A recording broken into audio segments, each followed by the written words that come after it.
Alright, welcome to my first video in a very long time for Magic Online for PureMTGO.com.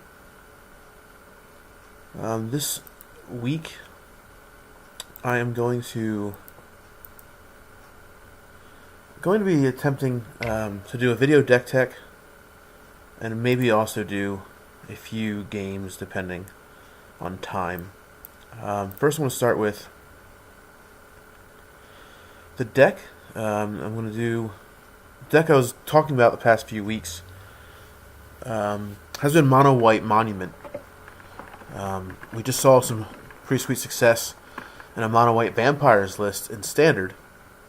And in Modern, you just add some better creatures, some more value creatures. And otherwise, the deck's pretty much the same. You play a bunch of guys, you try to go wide, and you try to overwhelm your opponent. My version is a little different. I'm actually going to take out Plains here and put in a Chef at Dunes. Just see how that goes. But let's start with the lands. We'll start there. I put in a Chef at Dunes just as another Anthem effect. It's not really needed, and it probably might get cut, but I want to try it. Because testing is how you find out whether things are good. Also, Westphal Abbey. It's a great way to take advantage of the token strategy. Nothing bad about it. You don't lose anything. You can make tokens with it. Mistveil Plains might get increased up to 2 copies, mainly for things like the creatures to put back and maybe removal, or who knows, just to keep your deck kind of flowing the way you want to. And then Ghost Quarter, add Flagstones is just another way to protect yourself. Even technically ramp yourself if needed. You can Ghost Quarter your own Flagstones, or just play a second one. You get a land. It's not it doesn't hurt you for playing it. I'll say it like that. Nothing bad about that. We'll start with the 1-drops here. This 1-drop is kind of why the deck is seeing play. And this card has been in Standard, it's been in Modern, and it's just a great card. An enchantment that turns into a land that starts making tokens. The life-linking tokens are actually a pretty big deal. And this is, along with the Oketch's Monument, is kind of why the deck is viable. Other 1-drops, we have Martyr. That kind of pairs up with Serra Ascendant to kind of power out a turn 2 6/6 life-linking flyer to start beating up your opponent. Is not a bad exchange. And we have Thraben Inspector. This creature has been seeing play in Modern and obviously was in Standard. It was actually a staple card in any white deck in Standard, and now I'm rotated out. And try it in this deck. It's a way to get some value. It still makes a guy when it comes in off of Monument. Otherwise, the other 1-drop is Path to Exile. It's your catch-all removal spell. Playing white, gotta play it. It's the best thing we have available to deal with opposing creatures like Goyfs and Death Shadow and things that are just too big to deal with. Things that trample are also tough for this deck. Or things that fly, things like that. Our 2-drops, we have an Anthem in Honor of the Pure. Sorry, I yawned. Apologize for that. We have this is just, you're making a bunch of dudes go wide, and every guy you get through is going to do enough damage to kind of make it a threat. Squadron Hawk works great with Monument. Basically, you're getting 2 guys for 1 mana. And then you can search up. It's also, it's been known as the White Ancestral Recall. Just, almost drawing 3 cards. Filling your hand up is great with Martyr. That's a flyer. Evasion is also nice. Our 3-drops, Conquistador is the bad version of Squadron Hawk. But, with Monument out, it's a 2/2 for 2. That searches up more 2/2s. It's not terrible.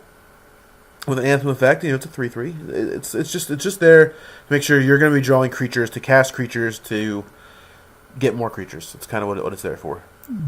Then we have Monument, which is something I liked since it came out.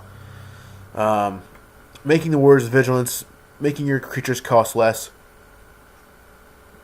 is great. I mean, the only downside in Modern is things that I saw when I first saw Sean McLaren first try this deck, is that against Jund, Grixis, when they have Kulligan's Command, that is rough. But you kind of deal with it, and sometimes your 1/1s or your multiple creatures can get the job done. We have our card advantage here in Ranger of Yos, being a card that gets you your win cons. You can search out some Sarah Ascendants, or search out. I guess you could search for Thraben Inspector, things like that. Getting a Martyr and a Sarah Ascendant to pull away the game if you need to, and it's not a bad body on the card either. 3/2 for 3 when they have a Monument out and making another creature, not too bad. Might cut this down to 2, but 3 is where it's at for now. Spectral Procession is just another way. It's a way for you to flip your Legion's Landing. You have other 1/1s or other 1-drops. Sorry, this is kind of like the automatic flip. You play attack and you flip your Legion's Landing into to the fort. And then this card is what I'm trying out, experimenting with. It's been powerful. It was a strong card in Standard. It survives the Lightning Bolt test, at least in Modern. And it's a way to pump your team. It's a way for you to make your little 1/1s and your tokens into big threats. Your tokens have lifelink. Sarah's Ascendant has lifelink. Martyr Sands gains you life. It's something worth trying. It might get cut. But for now, pardon me again, sorry. But for now, it is something that I want to try, something that I want to test out in this deck. So I mean that's the main deck. So it's nothing too special. It's nothing too doesn't look too powerful on paper, but it can be really good in the games, and hopefully we'll get to that in a minute. So the sideboard here, this is gonna need a lot of work.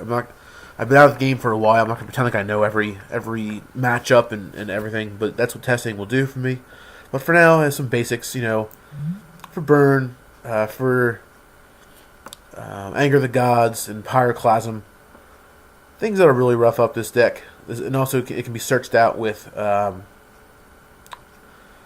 Ranger of Yos. Just a good card. This is something I'm testing out. It should be Leyline of Sanctity, but I can't afford them right now.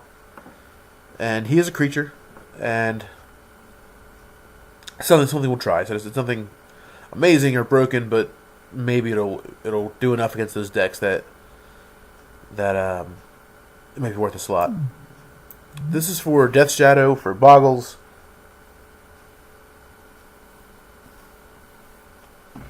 Also for Infect, maybe.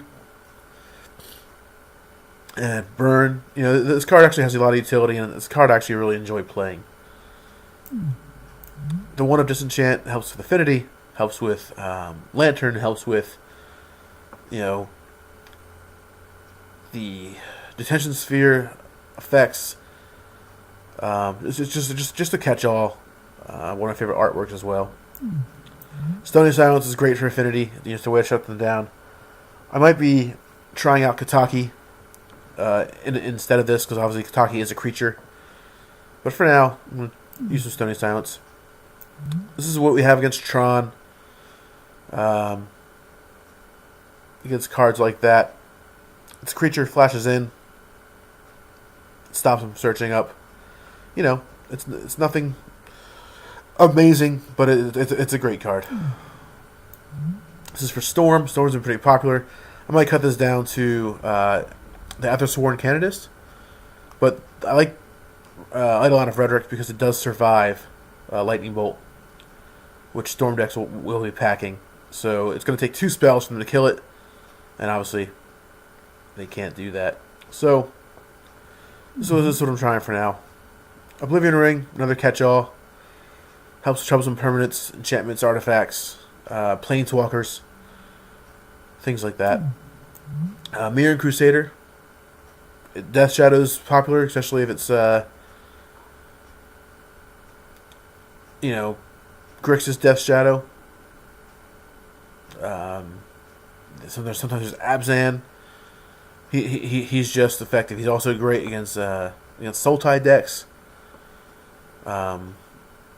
green black decks in general. He just kind of sticks around and kind of gets the job done pretty quickly.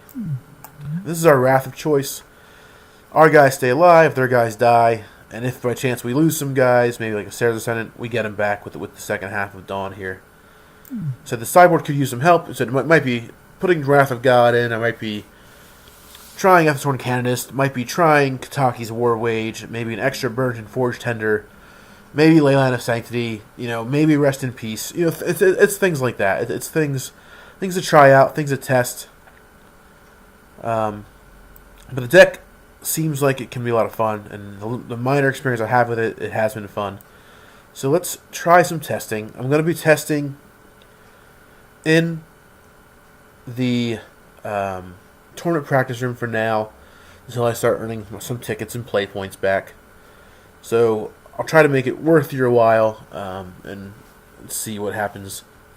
But for now, thanks for checking out the Deck Tech.